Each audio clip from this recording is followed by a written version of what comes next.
பாடல் பாடுறார். இறை பாடலை பாடும்போது என்னன்னா தங்க நெல்லிக்கனிகளா மழை பெய்யுது. அப்போ இந்த இடத்துலயும் பாத்தீங்கன்னா அவங்க எதுவுமே கேட்கல. புரியுதா? உள்ளன்போட அந்த கொடுத்த நெல்லிக்கனிக்கு அந்த இறைவன் தங்க நெல்லிக்கனிகளா மழை பெய்ய வைக்கிறார். அந்த தங்க நெல்லிக்கனி மழை பெய்யுதுன்னு பாத்தீங்கன்னா இந்த அட்சய திருதியில தாங்க. இது ரெண்டு கதையும் பாத்தீங்கன்னா என் தாத்தா எனக்கு சொல்லுவார். என் தாத்தாலாம் கவர்மெண்ட்லாம் இல்ல.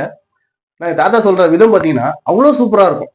இன்னும் சொல்ல போனா தாத்தா பாட்டி கிட்ட கதை கேட்கறது அவ்வளவு சுகம்னு சொல்லுவாங்க. இப்போ உள்ள நாகரிகத்தெல்லாம் எங்க கல்யாணம் ஆன கொண்டு போய் அப்பா கொண்டு முதியோர் சேர்க்க நிறைய பேர் இருக்காங்க. அப்படி முதியோர்லத்துல தகப்பன் தாயை நம்ம விடுறோம்னு நம்ம நினைக்கிறோம் பாத்தீங்களா?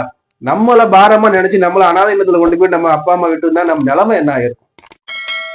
நம்மளை பெத்து வளர்த்து நம்மளை படிக்க வச்சு எல்லாம் பண்ணவங்களுக்கு கடைசி காலம் நம்ம அவங்க பண்ணணும் இல்லையா? புரியுதா? அதனால